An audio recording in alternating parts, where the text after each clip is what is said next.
So yeah, we would like to thank Mr. Anil Kumar, the founder and managing director of Great Sports Tech Limited India. We are absolutely obliged to have you with us, and I take the opportunity to welcome you as our expert of the Indian sports scene on behalf of Sports, Lifestyle, Luxury and Healthcare Department of Business France India.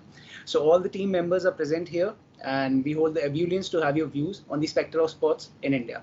So our discussion will revolve around the fast developing Indian sector of sports, and as we all know at Business France India, we encourage and support the French companies to develop in India.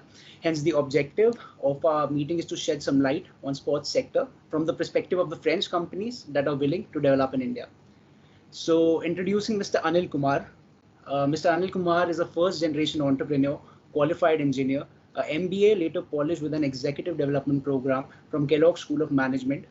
He has worked at Wipro Technologies and Ramco Systems in India and USA before incepting Great Sports Tech, which is now the leading sports infrastructure company in South Asia. So under his leadership, the Great Sports Tech has executed some of the most prestigious and innovative sports infra projects over the period of last 15 years across 8 countries in South Asia and is known for the highest quality products, innovative technologies, and professional services.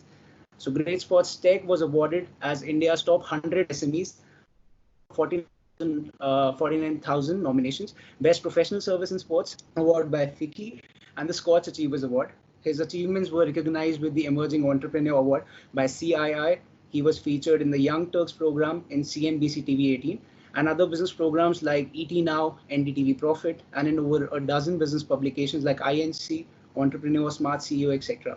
He's a regular speaker in various forums like FICCI, TIE, CII, and various seminars on sports and entrepreneurship. He's a life member of TIE, CEO clubs, and a member of FICCI National Sports Committee. Very interestingly, Mr. Anil was also a national level player for athletics and handball. He has also achieved state and national honors in NCC. So, Mr. Anil Kumar, I request you to briefly explain the activities of your organization, Great Sports Tech, and share if you have partnered with a French company for its development in India. Sure. Thank you for the detailed background. Appreciate that.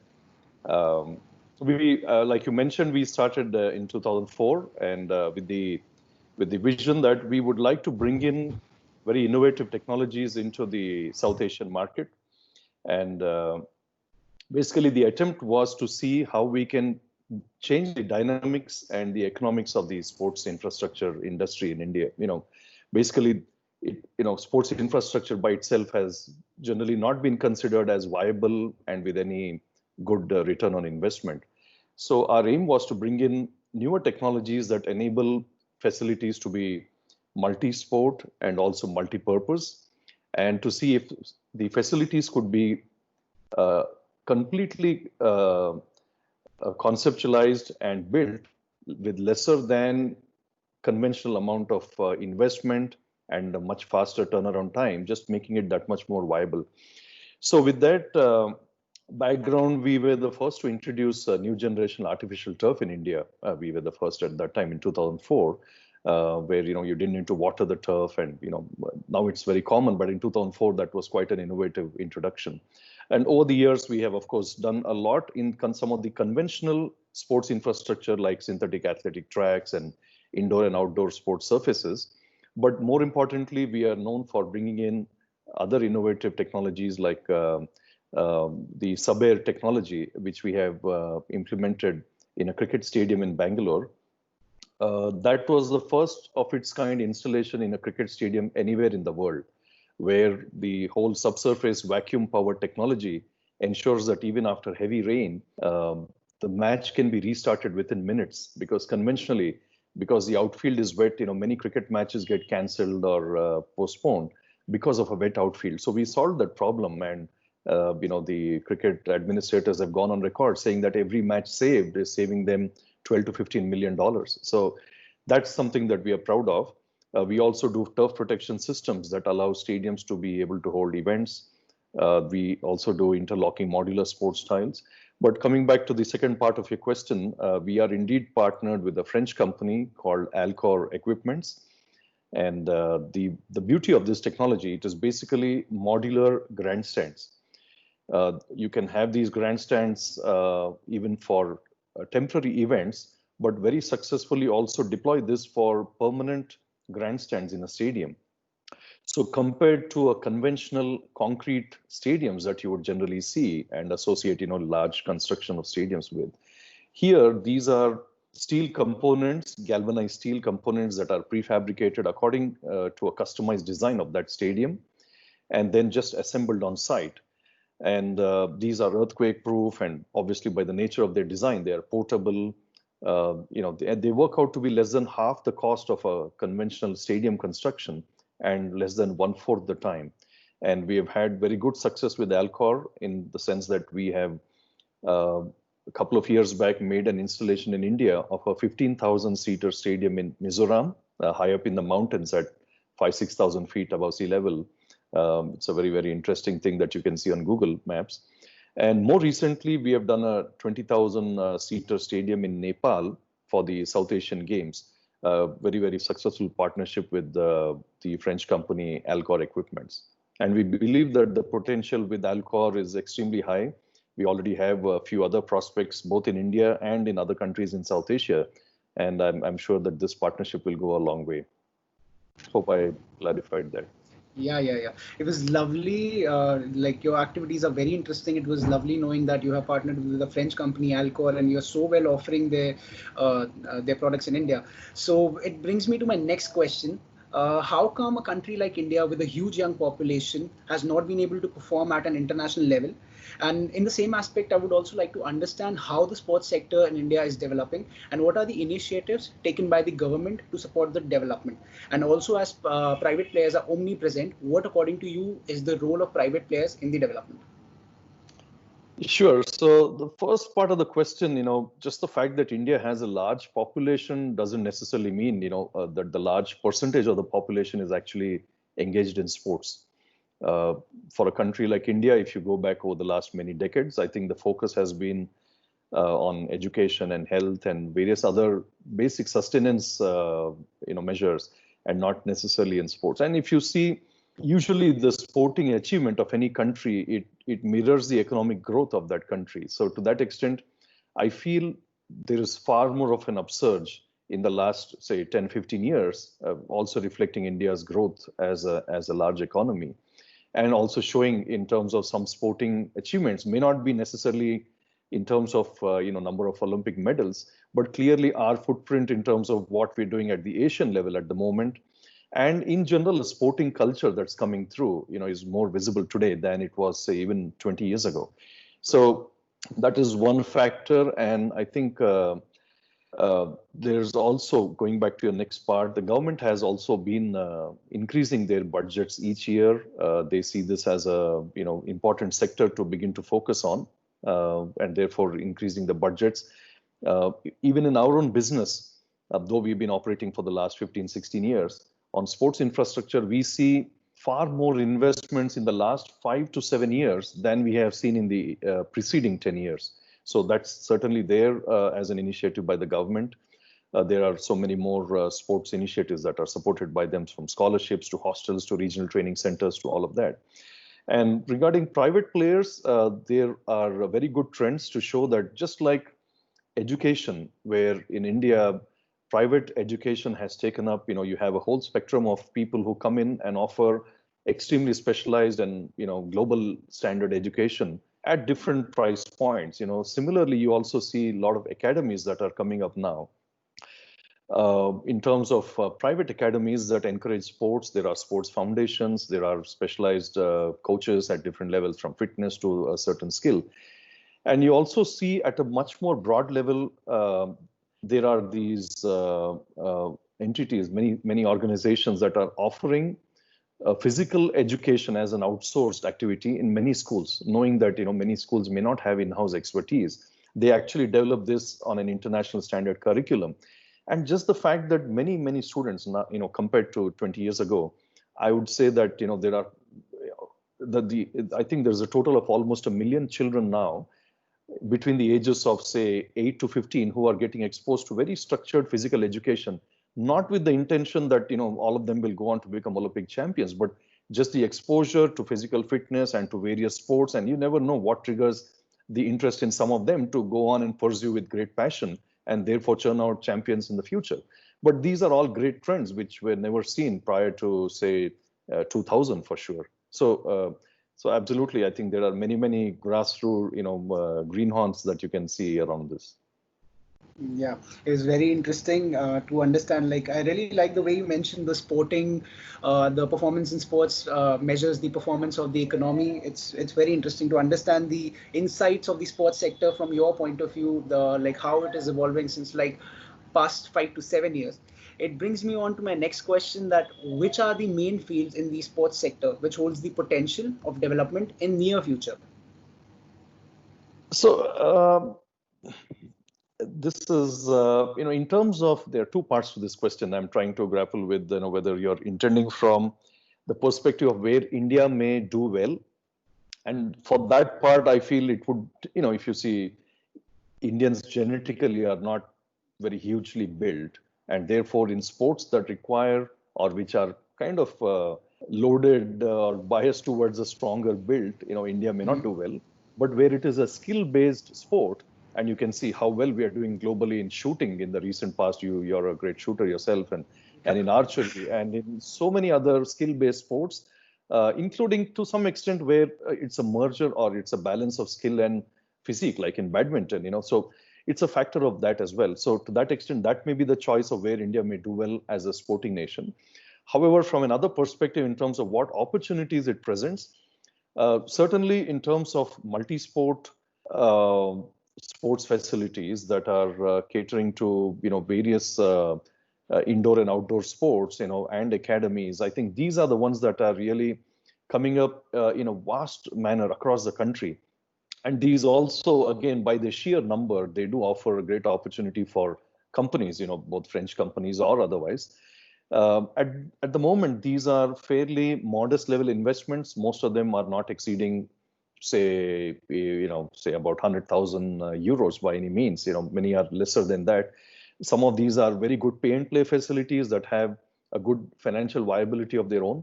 Some are more structured professional level academies with very well equipped facilities and coaches who are able to train for a higher level performance. So at the moment, if you look at it in terms of sheer number, these multi-sport facilities, academies, pay and play facilities are the ones that are taking off. However, on a larger scale, as with any countries, the huge stadiums don't happen very often. While in India, of course, we are much behind the curve. So certainly there is potential. If you look at it at the moment, most state capitals are the only ones that have a good stadium. But there is already a clamor from various district capitals that they want to have, even if not a very fancy high-end stadium, but something that's at least a good modest level. So we are talking therefore about 650 district capitals in India that will look at a modest level facility that is not necessarily involving hundreds of millions of euros, but perhaps a few million euros. But that the sheer number, when you extrapolate, is certainly a great opportunity. Okay, so yeah, we know that India, as a developing country in the sector of sports, has potential and plans for various infrastructure development. So I would like to understand from you that how are the sports infrastructure projects managed in India? For the most part, okay, now in India, when we talk of the sports infrastructure, we have to delink between cricket and rest of the sports. So cricket, obviously, because of its, the finances that it's able to generate, because of the TV rights and just the, the passion for the sport in India, is able to be self-sustaining, and it does not really depend on the Indian government, and therefore has very good world-class stadiums on its own as a cricket board. However, for rest of the sports, there's a lot of support that does come from the Indian Olympic Association, and that kind of filters down through the Sports Ministry and Sports Authority of India. And there's been multiple programs which have all now in the recent past been merged into Khelo India, equivalent to Play India. And under that program, we see that there is very good, there are very good policies there in terms of earmarking funds for infrastructure.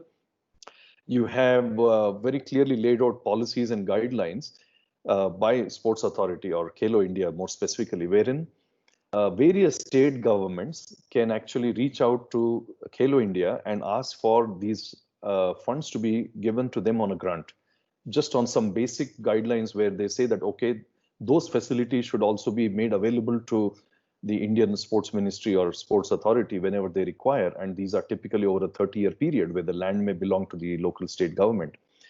And usually they may subsidize up to 50% of that project cost. But in many states where, especially in the Northeast, where they feel that it is relatively underdeveloped, or in some troubled areas like in Jammu and Kashmir, or in some other problematic areas where they want to bring the youth into the mainstream, they tend to have subsidize up to the 100% of the project cost. Typically, these could be synthetic turf hockey fields, it could be synthetic turf football fields, synthetic athletic tracks. These could be indoor stadiums, they could be swimming pools. So there's a broad spectrum of these sports facilities that are constructed based on grants from the Indian government. On the private sector, however, relatively, it is some large corporate campuses that would have facilities just for their own employees' use. And some schools that have, again, very good facilities for their own use. However, there is a new trend that is coming in where, given that many of the schools have a fairly large playground, the ones that have, that were instituted maybe 2-3 decades ago, not some of the more recent ones, they tend to do a timeshare with some private entrepreneurs where the entrepreneur would come in with the proposal to develop that whole ground with various sports facilities. And during the school hours, the school is allowed to use that. And during the non-school hours, early mornings, late evenings, weekends, summer holidays, all of that, the investor or the promoter of that facility then tends to be able to use. So it's a very good arrangement where the school is not having to invest anything, but is able to utilize a good sports field. The third category is where, like I mentioned earlier, in terms of the academies and the private pay and play facilities. So all of these are at different points of the spectrum coming in and somehow ending up catering to the sports user, in that sense, a player or a sports person or who's looking for coaching. Mm-hmm. It clarifies a lot of things. It's way clearer now how, like, who are the potential prospects for the French companies in India. So talking about that further, please share your view on how the French companies can enter the Indian market and what are the possible structures and relationships they can have with their partners in India. And would you say, is there anything like an ideal entry strategy for the French companies to develop in India? It's interesting. We do work with about 8 companies, some of whom are European-based and others American-based. So we do have a good experience in terms of the very good products that some of the European and American companies have, and what they can bring to the Indian market, which we currently lack. In terms of the entry strategy, what I would feel may work well, considering various nuances of operating in India, the best option may be to partner with the local company here. And, we are one of those companies that has, like I mentioned, partnered with 8 different companies in Europe and North America. That would be a smoother entry strategy than for a company to come in and directly incorporate here and spend a long time in terms of, figuring out the market and the nuances on their own. Especially if you're going to do business with the government in India. They look for a lot of past credentials for you to be firstly eligible to bid for projects. So you should have been in business for a certain number of years. You should have had, certain turnover, annual revenues, net worth here. You should have various statutory registrations and compliances so that you're meeting. And of course, a track record of having executed certain number of projects in India. So it's a bit of a catch-22 that you cannot come in on day one and expect to have all those credentials.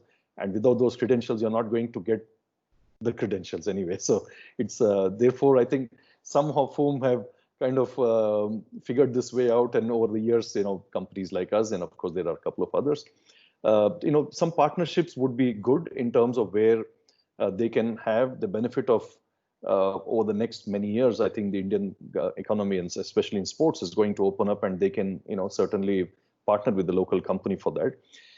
And this also holds true for where they may want to, at a next step, even produce locally in India. And I also want to mention one other facet here is that the French companies also have to see which products and services are going to be certainly a unique value that they bring to India. It should not be obviously something that can be very easily mirrored, by some Indian company in the future, and it should not be something that could come even from China or something, in a year. So therefore, to the extent that it is in some way well protected technology, some intellectual property to it, or there is some precision to its manufacturing or some intellectual property, anything that makes it a certain entry barrier, and therefore allow that company to be able to protect its assets and its patents and technology, and obviously then leverage the potential. And I'd like to go back to the example of our association with the Alcor. There are others in the world who make modular grandstands, but Alcor is fairly unique in the sense that they do the entire structure without needing nuts and bolts. They just do an interlocking system. Nuts and bolts has a downside that over a period of time, with the spectators moving around or even the vibrations that may come in through the earth, the nuts and bolts could always loosen, and there's always a risk and a danger to the people who may be occupying the stands during a match.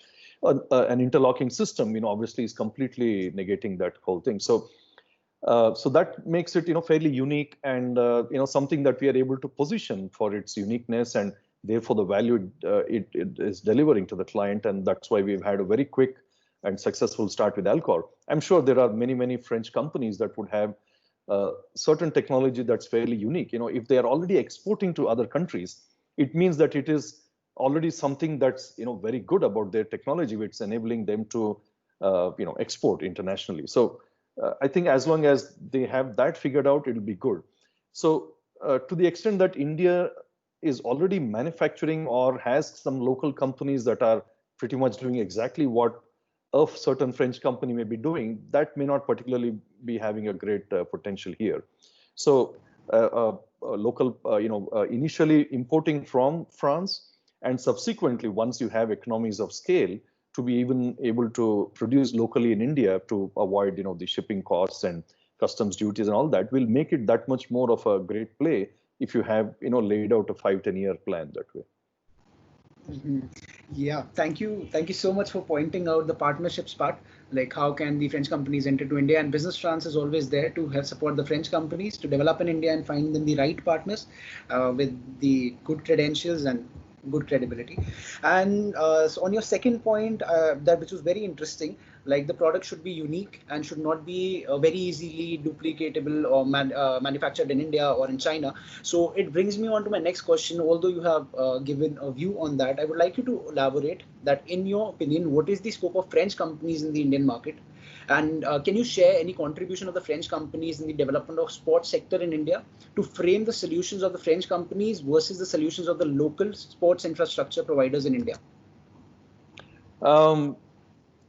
I may not be able to really speak very specifically, about certain French companies and exactly what they may have done. Our association with the French companies at the moment is limited to Alcor. And I'm sure over the years, there have been so many other very good products and services that India has sourced. And even currently, I'm sure there's a lot more that French companies are already doing. Like I said, I would still probably reiterate that if it's something that is a fairly low entry barrier, I think that would make it an unattractive import into India for various risks that are associated with it. But for anything that's very successfully deployed within France or elsewhere in Europe and getting successfully exported, certainly India, there would be a market, and it does not limit to something that is inexpensive. It can be something that's what I mean is, to put it another way, there is always a market in India for something that is of good value, even if it comes at a good price, even if it's a good price for the seller. There is a market in India. It doesn't matter if it's expensive, provided it's delivering good value. So there's a large market. Unfortunately, I'm not able to be more specific about which French companies may particularly have an opportunity here, and we could probably take that up later to see which of the companies may be intending to explore opportunities here, and I could, share my thoughts on, which of those seem to have a good, opportunity here as well. Perfect. Thank you so much, Mr. Anil. So here I would like to invite the team if they have any questions to ask. Okay. So moving ahead. I think okay. Yeah. Brinda has one. Yeah. Yeah, Yes, I please. thought I was giving chance to others, but okay, I'll take this chance. Mr. Kumar, since we at Business France, we work very closely with the French companies. So we know that France has a very good expertise in sports infrastructure, equipment, technology, and also sports event management. I just wanted to know how the French expertise is perceived in India. Oh, I think it's a very easy answer. It is perceived extremely well. I think French companies, in general, European companies, but certainly French companies are seen of very high professionalism. The product qualities are extremely good. They are seen as very responsive to work with, and of course they have a fantastic trade commission here at the embassy supporting them very well. I can see, with my own personal experience with Alcor and with Eric, and how happy they are. And the number of activities you all conduct to help them transition into business in India and identify partners. But again, Indian companies and Indian government, private entrepreneurs, schools, educational institutions, all of them do see French companies as very welcome and great respect for their products and services. Thank you.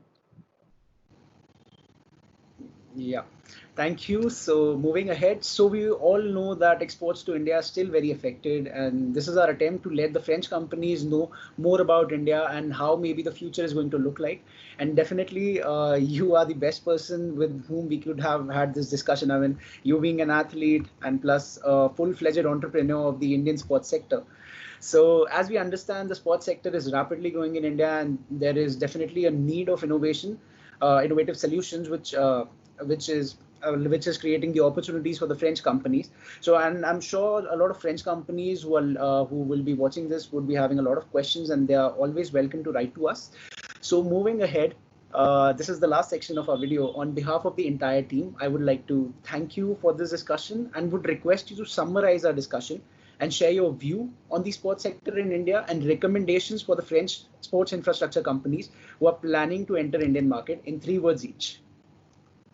3 words each to which points, please? The first point would be your view on sports sector in India, 3 words for this, and your 3 recommendations for the French sports infrastructure companies planning to enter India. In terms of the market attractiveness or India as a market, I would say 3 words would be very good potential. I think over the next 10, 20 years, I think there's going to be really very good growth. So I would summarize by saying very good potential. Very interesting. You're saying 3 bits of, you're saying suggestion or advice regarding the Indian market, you're saying? So your 3 advice regarding the Indian market, yes. So, like I said, the technologies that are well proven internationally by French companies certainly have a market opportunity in India. I would say that the entry strategy would be certainly by way of associating with an established partner locally, as may be appropriate for that business, even within sports. And the third would be that if they have a long-term plan here where they would even transition into local manufacturing and kind of sustain through the market, I think the potential and the returns over the next 10, 20 years will be really, really very good, considering that Indian economy is really picking up. Sports is becoming a larger part of the mindset for Indians. I think we will be seeing more private sector investments coming in there. So certainly this is a market to be in the near future and for the longer term as well. Thank you so much. It was very interesting, very helpful, and it was great to have all these insights. So we will keep supporting the French companies in India to develop in India, and we'll keep in touch. Thank you, Mr. Anil Kumar. Wonderful. Thank you for having me. I appreciate it. And all the best to everybody. And of course, to the French companies that may be interested in exploring here. Wishing you all the best and happy business in India. Sure. So I would wrap it up by saying au revoir. Bye bye. All Thanks. over to you too. Okay. Bye then. See you all. Bye.